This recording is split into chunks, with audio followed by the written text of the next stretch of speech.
le, bon, là, je vois que tu es en train d'aller vers les moyens C'est ça. Ouais. de disciples. Mhm.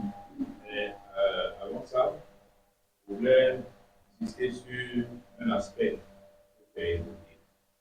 Déjà, quand on lit euh, l'instruction que le Seigneur donne à ses disciples dans Matthieu 28, à la fin, 18 à la fin, allez faire de toutes les nations des disciples. Quand on lit cette instruction-là que le Seigneur laisse à ses disciples, on comprend, on devrait comprendre que faire des disciples n'est pas un programme, je reformule un peu ce que tu avais dit, hein. Ce n'est pas un programme à côté ou bien qui s'ajoute au programme de l'Église. Ce n'est pas un programme dans l'Église. Faire des disciples, c'est un programme dans l'Église. C'est ça qui est l'Église. C'est par la vie normale de l'Église que les disciples sont faits.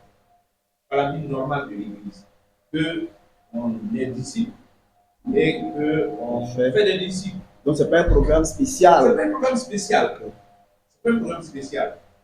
C'est, comme tu l'as dit là, si on ne fait pas ça, c'est qu'il n'y a pas d'église. C'est-à-dire, si ça n'existe pas dans l'église, il n'y a pas d'église. Donc, ce n'est pas un programme spécial pour soi. Voilà, et ça, comme on a compris, je crois que ça doit permettre de comprendre aussi, de réaliser que quand nous disons que nous sommes chrétiens et que nous avons été ajoutés à l'église, c'est de ça qu'il s'agit. Et puis, vous voyez, parfois c'est le décalage dans notre esprit entre l'utilisation du mot chrétien et du mot disciple, qui donne l'impression que c'est un truc qu'on fait dans l'église. Voilà. Mais entendons comme si le Seigneur disait, comme nous on est habitué à ce mot-là, allez et faites de toutes les nations des chrétiens. C'est ça. Tout simplement. Allez et faites de toutes les nations des chrétiens. Les baptisants au nom du Père. Parce que il n'y a pas, malheureusement, c'est des choses que j'ai entendues parfois. On dit, bon, certains sont chrétiens, mais d'autres sont disciples. Il y a des chrétiens, mais tous les chrétiens ne sont pas disciples. Il y en a qui sont disciples, mais qui sont disciples. Ils sont chrétiens seulement. Non, c'est faux. Ouais. C'est faux. Ça, cette façon de séparer les deux, c'est très trompeur. Ça donne l'impression que on peut être chrétien sans être disciple. Ouais. Ah, c'est pas vrai. C'est vrai. Un chrétien, c'est un disciple. Celui qui n'est pas disciple, n'est pas chrétien. Parce que l'histoire montre, et dans le texte, quand on le lit, on voit comment le terme chrétien est apparu. Sinon, on parle des disciples. On parle des disciples. Là où nous parlons de chrétiens aujourd'hui, les Écritures parlent des disciples. Voilà. Donc, historiquement, c'est à un moment donné de la vie de l'Église que c'est apparu ce terme-là. Mais ce n'est pas un terme qui est venu pour désigner une autre catégorie de personnes dans l'Église. Que bon, ceux-là sont chrétiens, mais il y a toujours les disciples qui sont là. Non, les disciples furent appelés. C'est l'appellation qui a changé. Sinon, ce qu'il fallait comprendre par ils sont disciples, ou bien ce qu'il fallait comprendre par aller faire des disciples, de toutes les nations des disciples, c'est le même sens qui est dans, et on les appela chrétiens désormais. C'est Antioche qui fut appelé chrétien. C'est exactement le même sens. Et c'est parce que cela a été disciple que bon, le nom chrétien est sorti là-bas. Donc ça, je nous invite à réconcilier ces deux mots-là. Ce n'est pas être disciple, ce n'est pas une nouvelle catégorie dans les nouvelles catégories supérieures de l'Église. Il y a en général des chrétiens, mais parmi les chrétiens, il y a des disciples. C'est faux. C'est faux. Quand on est chrétien, on est disciple.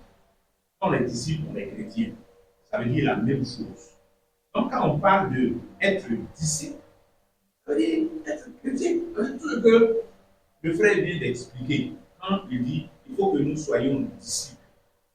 Ça veut dire qu'il faut qu'on soit chrétien. Tout ce qu'il a expliqué, qu'il a mis dedans. C'est ça qui est chrétien là. Il n'y a pas un autre truc qui est applicable aux disciples et un autre truc qui est applicable aux chrétiens. C'est de ça qu'il s'agit. Donc, être chrétien. Soyons vraiment chrétiens de vrai.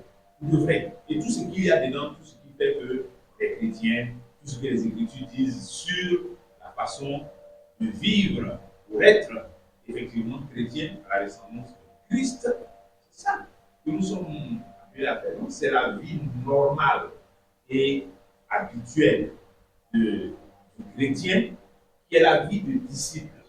C'est ça qui est la vie de disciple. Amen. Amen. Maintenant, sur autre chose, où tu parlais de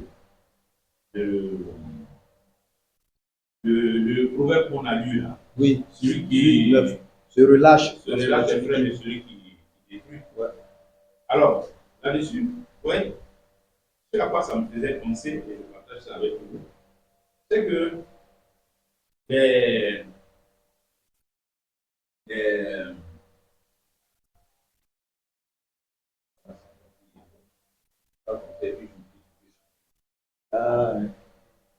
bon, les disciples, ouais,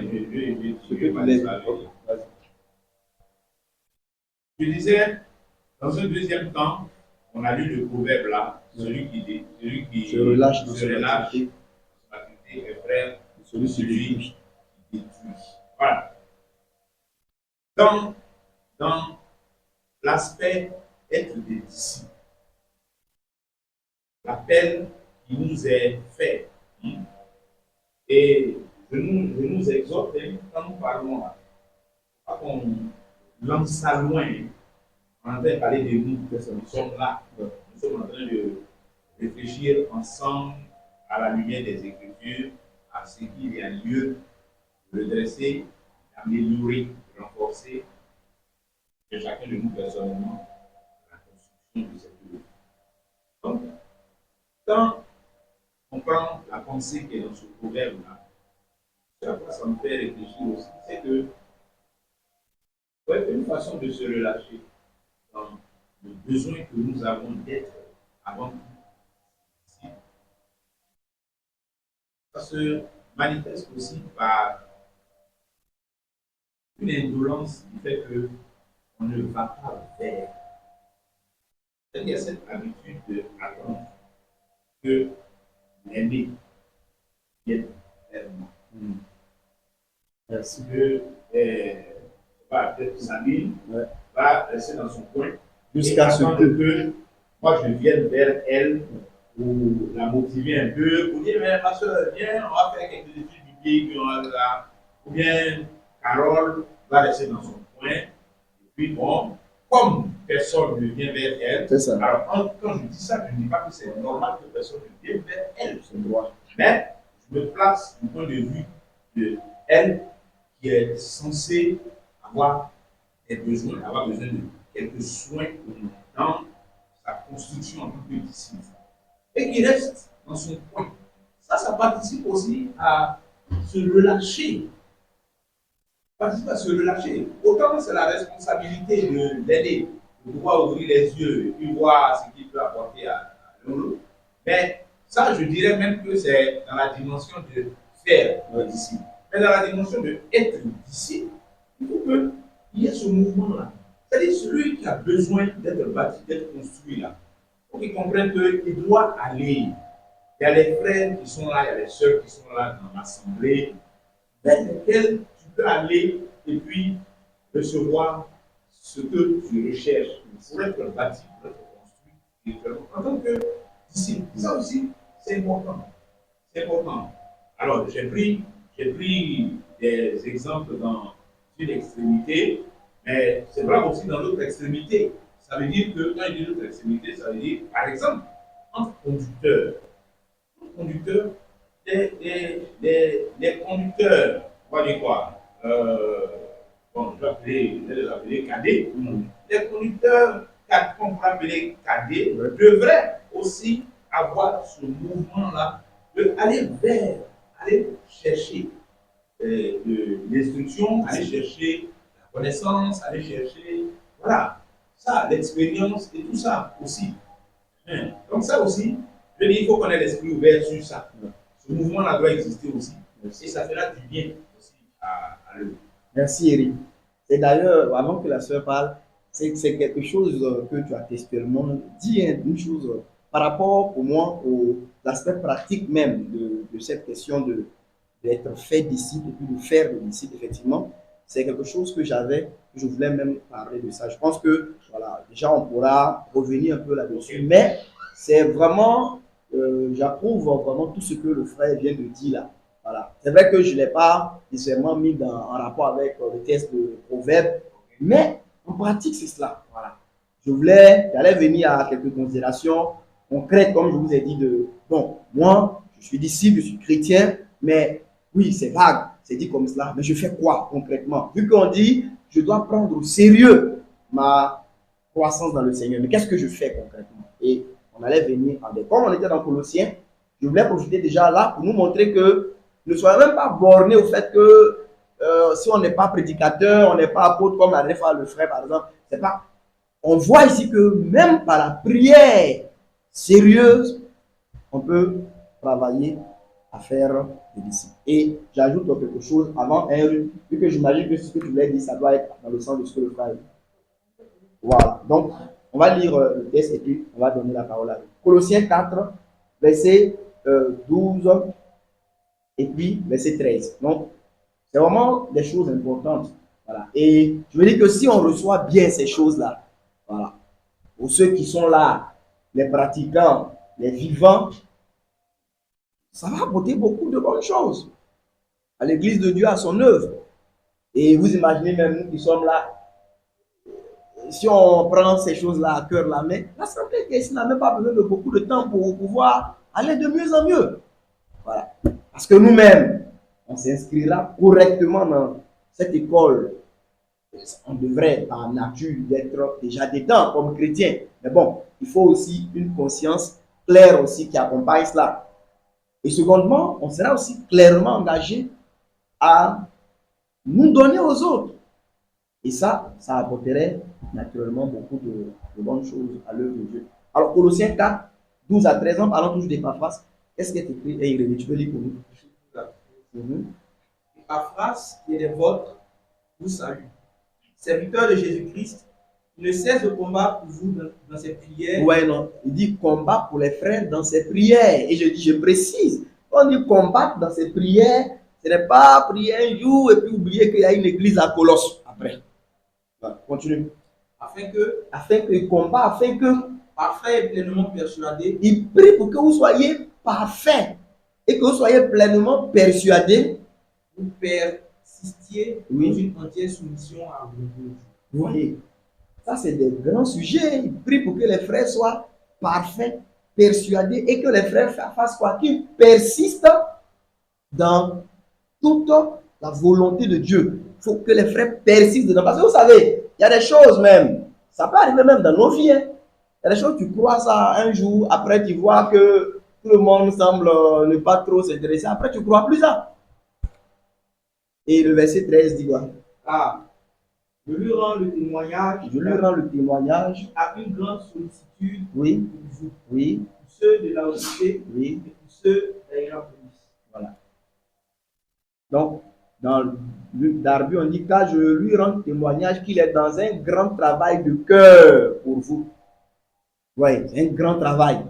Mais on voit encore ici que parfois, c'est vrai, au commencement, il a prêché. Mais on voit même que loin, parce qu'il était quelqu'un qui se devait à ses frères de Colosse, voilà qu'il continuait avec les pauvres là, dans un grand travail de cœur, dans la prière, dans les combats. Combat de combat là, voilà les combats qu'il menait.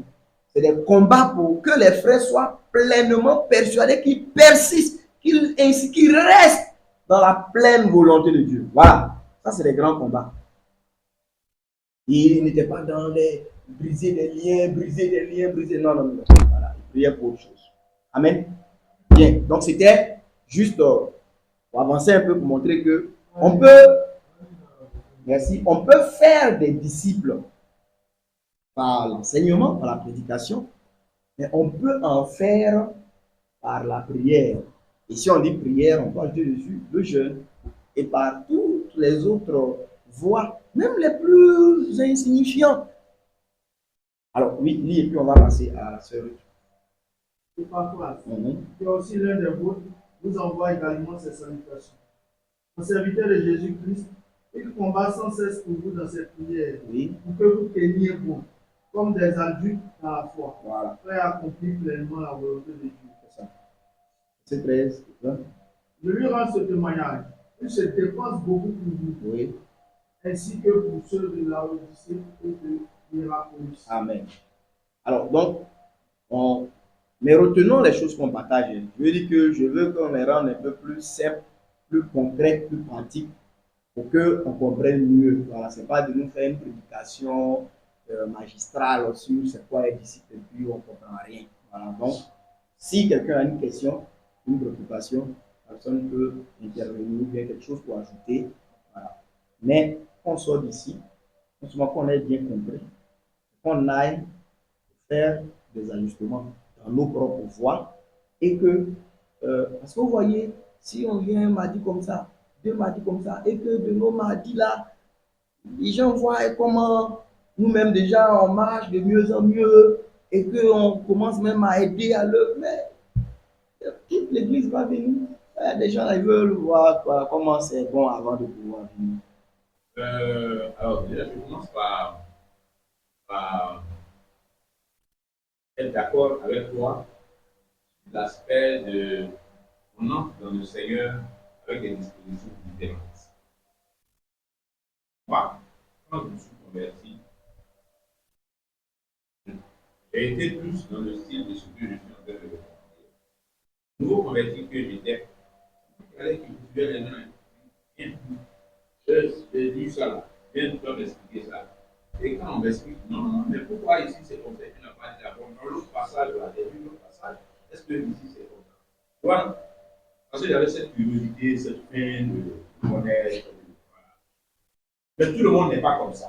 Comme tu dis, tout le monde n'est pas comme ça. Mais justement, quand on dit maintenant que tout le monde n'est pas comme ça, même quand on dit ce que je dis, il y a une dimension théorique de tout ça et puis une dimension pratique. Maintenant, moi, je me mets dans la dimension pratique, c'est-à-dire que je m'adresse à nous qui sommes ici. Donc, je fais une recommandation à nous qui sommes là. Sinon, dans le principe, de façon générale, oui, si celui qui est nouveau, celui qui est en position d'être l'enfant qui a besoin d'être nourri, c'est clair que la logique, c'est que c'est celui qui a la nourriture là, qui va vers lui, et qui lui donne. Ça, c'est la logique. Ça, c'est normal. Mais moi, je suis en train de m'adresser à nous qui sommes ici. Donc, je dis ça à Sabine, je dis ça à Carole, je dis ça à Evodie, je dis ça au frère conducteur qui est là, voilà, c'est ça. Donc c'est parce que je m'adresse à nous ici que je dis ça comme ça. Merci pour autrement, ça peut faire. Il y a deux choses dans chaque question. La première chose, c'est que déjà, du point de vue du nouveau frère ou de la nouvelle sœur qui se met dans cette disposition-là, ce n'est pas une bonne disposition. Parce que, tu vois, tout à l'heure, quand on expliquait, on a dit que être disciple, devenir disciple, c'est la vie normale du chrétien. Et le travail de faire des disciples dont Jésus a parlé dans c'est un truc spécial pour l'Église. Dès cet instant, c'est-à-dire si cette affaire-là, c'est une affaire qui est normale dans la vie de l'Église, ça veut dire que l'attitude normale de quelqu'un qui vient, c'est de s'attendre à ce que les soins auxquels il peut aspirer peuvent lui être apportés par tous ceux qu'il a trouvés là. Ok? A priori, quand je viens, je tombe ici, je suis nouveau. A priori, tout ce que je trouve là sont censés pouvoir, moi je suis censé les voir comme potentiellement des personnes qui peuvent m'apporter des soins dont j'ai besoin. Qu'il s'agisse de connaissance des Écritures, qu'il s'agisse de m'accompagner dans la prière, qu'il s'agisse de des choses pratiques de la vie chrétienne, tout ça. Je suis censé pouvoir m'adresser à n'importe qui parmi eux et puis recevoir la paix. Maintenant, la deuxième chose, quand je me passe de l'autre côté, c'est-à-dire du côté de ceux qui, cette personne-là, oui, ceux qu'on vient trouver, donc c'est-à-dire nous qui sommes là. Et comme je l'ai dit, je veux qu'on s'applique ces choses-là nous-mêmes et que ça en est partout. Donc, c'est-à-dire une nouvelle personne qui arrive au milieu de nous. Comme je viens de dire, la première posture, quand même dans le point de vue de la personne, c'est qu'elle doit pouvoir s'attendre à recevoir des soins de nous tous qui sommes là. Parce qu'elle ne nous connaît pas encore. Maintenant, quand elle va commencer à nous découvrir, c'est ce qu'elle va découvrir qui va créer ce que tu dis là. Ouais. Et là, c'est de nous interpeller maintenant. Parce qu'effectivement, quand quelqu'un arrive, il est nouveau. Je dis, c'est notre parcours, à nous tous, c'est notre expérience. Moi, j'arrive nouvellement dans l'église, je suis là. Bon, c'est vrai, je suis fougueux, je dis, je vais à gauche, à droite. Mais en allant à gauche, à droite, je touche là, je touche ici. Je les sonne en même temps. Je les sonne en rapport avec le retour que j'attends. Je viens ici, ça sonne creux. Je viens ici, ça sonne creux. Je viens plus là-bas. C'est où j'ai eu tout là que je viens de partir. Ceux qui ont été creux là, je les élimine en même temps. Je vais là où on satisfait mon besoin. C'est comme ça que ça s'écrit. Donc, et je dis, je nous interprète parce que ça, c'est un phénomène qui est inévitable. Si tu es creux, le nouveau qui vient là, il va entendre ton creux là. Ça, il n'y a rien à faire. Il va entendre ton creux et là, quand c'est distant vis-à-vis de toi, peut-être si c'est approché de toi, c'est parce que peut-être tu es chic ou bien tu l'amuses un peu, donc il aime un peu t'accompagner. Mais si c'est quelqu'un qui cherche quelque chose de sérieux, de profond dans son expérience chrétienne là, après sa conversion, quand il est creux là, il va s'éloigner de toi. Et il ne faut pas qu'il en soit ainsi. Il ne faut pas qu'il en soit ainsi. Il faut qu'on soit toujours. D'où l'importance de être disciple. Parce que c'est étant disciple là qu'on peut répondre aux besoins de l'autre qui vient au milieu de nous. Même si ce n'est pas quelqu'un qui vient au milieu de nous nouvellement même. Comme bien la sœur qui a duré au milieu de nous ici, qui est là, ce genre d'éloignement qui se crée là.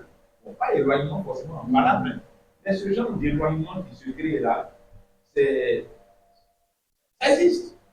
Ça se fait. Ça se fait. Parce que, bon, on est là, on se côtoie, on se parle, et puis, dans ma tête là-bas, j'évalue chacun. J'évalue chacun, je me rends compte que, bon, ici c'est léger, ici c'est léger, ici c'est léger, là c'est nous. Je vais où c'est nous là. Si je cherche vraiment quelque chose de sérieux, je vais où c'est nous. Mais donc, ça veut dire que nous là, il faut que nous, que les gens vont venir trouver ici, il faut qu'on soit des disciples. Il faut qu'on s'appuie à ça, vraiment.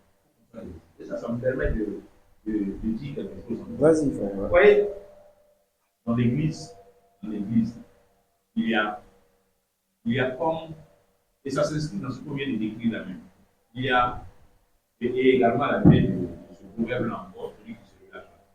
Il y a ces deux choses-là qui se produisent. Construire et puis détruire. Les deux se confrontent dans l'église, dans la vie de l'église. On lit l'Épître aux Corinthiens, c'est ce qui s'est passé. L'église des Corinthiens, il y a des bâtisseurs et il y a des destructeurs. C'est les deux là qui se confrontent. Quand les bâtisseurs triomphent, que l'église avance. Si c'est les destructeurs qui triomphent, l'église est retardée. Et ça reste. Mais qui sont les destructeurs? C'est celui qui se relâche là quand on parle. Celui qui détruit, celui qui se relâche, celui qui ne s'appuie pas à être disciple. C'est maintenant le mouvement de destruction. Même si, comme le frère a dit là, il ne va pas venir saboter l'église ou bien faire des trucs. Non. Même son simple relâchement là, ça crée les conditions pour que tous les nouveaux qui vont venir là voient en lui un creux. Et c'est pas bon. Et s'il y en a plusieurs comme ça donne beaucoup de cœur, beaucoup de léger dans l'église. Et ça, c'est les destructeurs là qui montent. Et c'est pas bon. C'est pas bon. Alors que nous devons être des bâtisseurs, nous devons être des constructeurs. Donc, nous appliquer vraiment à être des disciples, mettre notre cœur dedans. C'est ça qui fait qu'on s'ajoute à la masse des constructeurs que le Seigneur suscite dans l'œuvre là, pour pouvoir tirer l'Église dans la bonne direction. Parce que si ce n'est pas fait, les destructeurs là, détruire là, c'est plus facile. Hein. Les destructeurs se créent plus facilement. Donc, faisons en sorte de, c'est-à-dire chacun de nous là, ne pas mettre un pied même dans ce que j'appelle les destructeurs là. Donc, on peut faire en sorte que l'outil l'Église soit vivant en vivant dans le relâchement, dans la négligence, en comprenant qu'il faut premièrement s'appliquer à être disciple.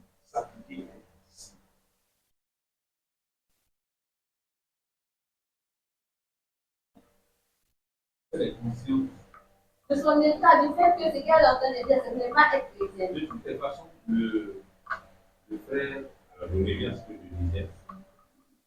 Être disciple, c'est la vie chrétienne normale. Donc, dans la vie chrétienne, chrétien normal, il y a tout ce qu'on fait dans l'église pour l'édification. Donc, il y a l'éducation, les réunions qui se font, les enseignements, tout ça. Bon, il y a la Bible qui est là, que je peux lire donc, forcément, l'information de comment on est quand on est chrétien, là, va lui être donnée à un moment ou à un autre, dans un enseignement très forcé. Donc, quelqu'un peut être dans l'église et son Dieu n'a jamais dit comment on est quand on est chrétien. Il veut se mesurer à ça. C'est ça aussi l'objectif de la prédication, afin que ceux qui l'écoutent puissent se mesurer à quelque chose qui va leur permettre de réaliser où ils en sont dans leur marche avec le Seigneur. Donc, à un moment ou à un autre, ça va lui être présenté.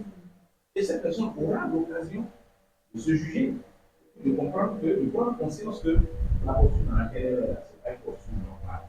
Parce que voici ce que le Seigneur. Donc, ça va donner à la personne.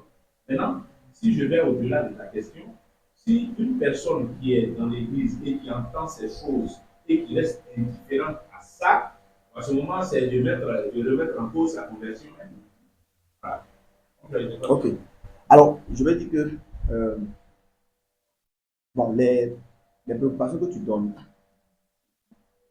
déjà, les choses qui ont été dites, vu que je disais que j'en venais,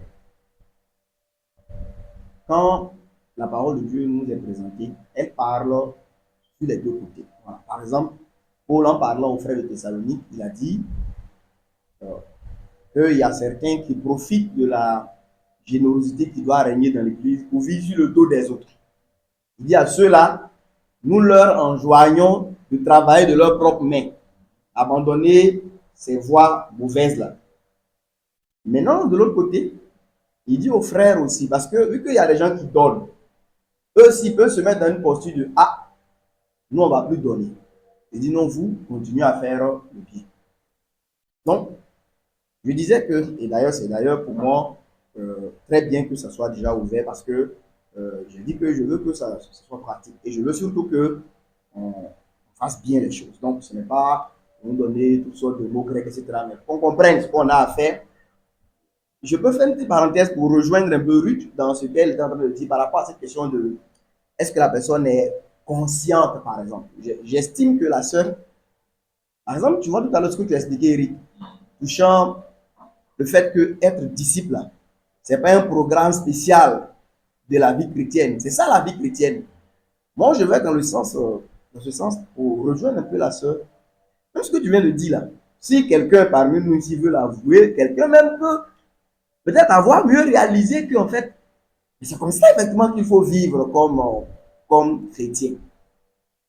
Et quelqu'un qui est assis là même peut jusque-là être dans... Hein? Non, je vais dire, tel qu'Éric vient de le partager là, il y a même l'assemblée où tu étais. Il y a beaucoup d'églises même dans lesquelles c'est comme si l'église a un autre programme et puis on confie, genre lui il est chargé de faire des disciples. On dirait que c'est un truc spécial pour ceux qui veulent devenir disciples et ils vont là-bas. Alors je veux dire que quand quelqu'un a une telle conception, et je dis que même au milieu de nous, quelqu'un peut être ici et puis il a cette conception. Voilà, je pense que c'est dans ce sens-là qu'on pourrait rejoindre la sœur Ruth pour dire que la personne peut ne pas être forcément quelqu'un de méchant, hein, mais elle pense que bon, vu que, vous savez, on est beaucoup influencé parce qu'on voit autour de nous. Et on a été dans des églises, on se dit que bon, tu es dans une communauté, tu rentres dans un groupe musical, tu es là-bas, tu chantes. Mais en fait, tu n'as jamais compris que, toi-même tu entends parler de, ah, c'est le groupe de ceux qui font les disciples là. Tu penses que c'est différent département de l'église, voilà, évangélisation. Nous, à vous, c'est les faiseurs de disciples, d'accord, nous, on fait l'évangélisation. Mais c'est que, par exemple, à partir d'une explication claire, comme ce que tu as donné, la personne comprend qu'en fait, il n'y a pas une affaire de département. Hein. C'est pourquoi, quand, au début, j'ai voulu rejoindre un peu dans ce que tu disais pour dire que ce n'est même pas l'une des missions de l'église, c'est la mission. Maintenant, si même on chante, si on prie, si on jeûne, là, ça doit rentrer dans cette mission. Autrement, toutes ces choses perdent leur valeur. Donc, quand quelqu'un, par exemple, n'a pas compris ça comme ça, la personne peut être au milieu de nous et peut se dire que la vie chrétienne consiste en griffe, abandonner un certain nombre de choses que faisait avant, il y a que l'homme a baptisé, je suis dans l'église, essaie de plus ou moins, bon, vivre en griffe bien. Mais je ne comprends pas que, tout à l'heure, ce qu'on vient d'expliquer, je dois moi-même être engagé d'un travail, non seulement de ressemblance à Christ, mais aussi je me dois aux autres. Parce que c'est ça en fait être chrétien. Et ça être disciple de ce Christ qui est venu sur la terre. Je me dis dans ce sens, je pourrais rejoindre la sœur pour dire que quelqu'un qui ne s'y intéresse pas beaucoup peut marcher ainsi aussi, quelque part par ignorance. Voilà. Bien que quelqu'un peut être totalement une personne qui n'est pas vraiment convertie, donc ça ne l'intéresse pas. Mais quelqu'un même qui est converti et avec le temps, qui peut-être dès le début n'a pas été introduit dans quelque chose de clair comme cela, elle peut s'être habituée à une vie chrétienne qui n'est pas vraiment la vraie vie chrétienne. Donc elle peut se leurrer de pouvoir. Elle se dit que peut-être que, bon, c'est nous qui voulons nous être un peu compliqués dans la marche chrétienne, sinon on n'a pas forcément besoin des nuits comme ça. Voilà, il faut juste venir dimanche, vendredi. Essayez de faire, voilà. Donc je pense que dans ce sens, on peut rejoindre un peu ce que la sœur dit. Voilà. Hein? Okay. D'accord. Mais je suis en train d'expliquer simplement que, mais en disant que les frères, d'abord nous tous, nous devons avoir une attitude d'aller vers quoi? La formation, aller vers le nécessaire, aller vers la connaissance, aller vers la croissance. C'est notre responsabilité. Et l'autre côté aussi, nous devons aussi aller pour nous donner aussi aux autres. Voilà. Et en disant cela, ça va dans les deux sens, comme je vous prenais l'exemple des Thessaloniciens. Il y a ceux qui reçoivent et ceux qui donnent. À chacun, il y a une responsabilité. Donc, moi, je disais comme ça que moi, le frère assemblé, je dois être conscient, selon le proverbe 18 qu'on a vu, que je ne dois pas être relâché. Donc, dans ce travail-là, tout ce que je peux avoir, que ce soit auprès de quelqu'un, que ce soit dans les choses qui sont à ma disposition, sans forcément l'intermédiaire de quelqu'un ou sans l'intervention de quelqu'un, je dois être tout autant engagé dans ces choses. Mais secondement, Eric l'a très bien dit, nous devons aussi être dans l'attitude d'aller vers les autres, de pouvoir discerner aussi les besoins des autres, de pouvoir nous donner aux autres. Et celui qui est totalement peut-être renfermé, qui ne peut même pas parler, on doit trouver quand même un moyen de pouvoir l'aider. Voilà. Et si on marche comme cela, même quand quelqu'un est en train de ne pas s'ouvrir, on saura l'aider. Mais dans l'enseignement, on dit que tout le monde doit s'ouvrir. Voilà, je vais dire que c'est comme ça qu'on enseigne. Mais si quelqu'un ne s'ouvre pas, parce qu'on pratique aussi le fait d'aller vers les autres, finalement, ça comble aussi ce défaut. Voilà, mais on enseigne que ce n'est pas la bonne attitude que d'être renfermé. Mais on ne dit pas aussi que, si quelqu'un est renfermé, on l'attend. Non, c'est aussi de l'enseignement du Seigneur qu'on puisse se faire tout à tous. Donc, celui qui arrive à s'ouvrir, il nous facilite, on va dire quelque part, le travail. Celui qui n'arrive pas à s'ouvrir, il rend un peu difficile, mais on trouve aussi le moyen de pouvoir aussi lui être utile. Je pense que si on fonctionne comme cela, les choses vont aller de mieux en mieux. Déjà, comme Eric le disait, nous qui sommes ici, qui sommes la plupart, non pas des gens nouveaux dans la foi, on devrait tous adopter l'attitude, et c'est une chose de laquelle j'ai voulu qu'on puisse parler justement aujourd'hui, de ne plus être des gens qui sont, je veux dire que dans leur coin, voilà, ça veut dire que voilà, bon, moi je viens à la prière, voilà, mais il faut qu'on aille vers l'information, vers la formation, vers la connaissance, vers l'expérience, on doit aller. Et même si ceux qui devraient faire ça avec nous semblent relâcher, nous on doit aller parce que pour la plupart d'entre nous, on est des personnes qui avons déjà de l'âge. Maintenant, de l'autre côté, il faut aussi que nous qui sommes ici, qui avons aussi de l'âge là, non seulement entre nous, mais envers les autres, on puisse aussi aller pour nous donner à eux, aller pour aider. Je prends une petite, je crois, mon frère Régis qui est là, voilà, le jeune frère. Par exemple, c'est un frère qui, il était aux assemblées de Dieu, voilà. Et il est le petit frère du frère Fabrice. Moi, je suis allé à Cocody, bon, je l'ai rencontré là-bas. Mais par exemple, je veux dire que c'est une chose qui cause problème dans le sens où le frère, il est venu par exemple. Ok, quand il y a une réunion au niveau de l'assemblée de Cocody, bon, il est son grand frère, il vient. Mais je veux dire que, à lui, on se limite à, c'est un frère qui est là, on communie avec lui, il est bien, on l'encourage, peut-être que bon, un jour au passage, on s'appelle, ça va, et ça s'arrête là. Et je dis que ça, sur combien de temps cela peut tenir quelqu'un? Surtout que c'est une personne, par exemple, qui commence à vous fréquenter. Il y a, comme tu l'as signifié, ce n'est pas tout le monde qui va de lui-même venir plus ou moins vers vous. Alors quand ce frère il est là, il fait par exemple 2 semaines, 3 semaines, bon, il a l'impression que, à part le fait plus ou moins de participer au rassemblement, et puis bon, dès que... Mais il n'y a pas quelque chose, en fait, il ne se sent pas comme quelqu'un de qui l'on s'intéresse. Alors je vais dire que, bon, il peut faire 1 mois, 2 mois. Peut-être qu'un dimanche, si le temps est un peu sombre, bon, il va se dire, tiens, bon, il va rester. Voilà. Et bien même s'il reste souvent, on ne le voit pas 1 semaine, bon, on ne demande pas après lui, voilà. 2 semaines, 3 semaines après. Bon, peut-être après, on ne voit plus le frère. Dès qu'on dit, ah, mais le frère là, il ne vient plus. Ça s'arrête là. Voilà. Ou bien peut-être tu l'appelles, il dit non, bon, voilà, peut-être que même il a eu un concours, il est allé quelque part où ça a plu. Puis c'est fini. Alors que si on est dans l'attitude de nous donner à tout le monde, de nous sentir redevables à tout le monde, cette attitude fait que il suffit qu'on voie quelqu'un qui est là, on cherche tout à l'heure à nous intéresser à la personne.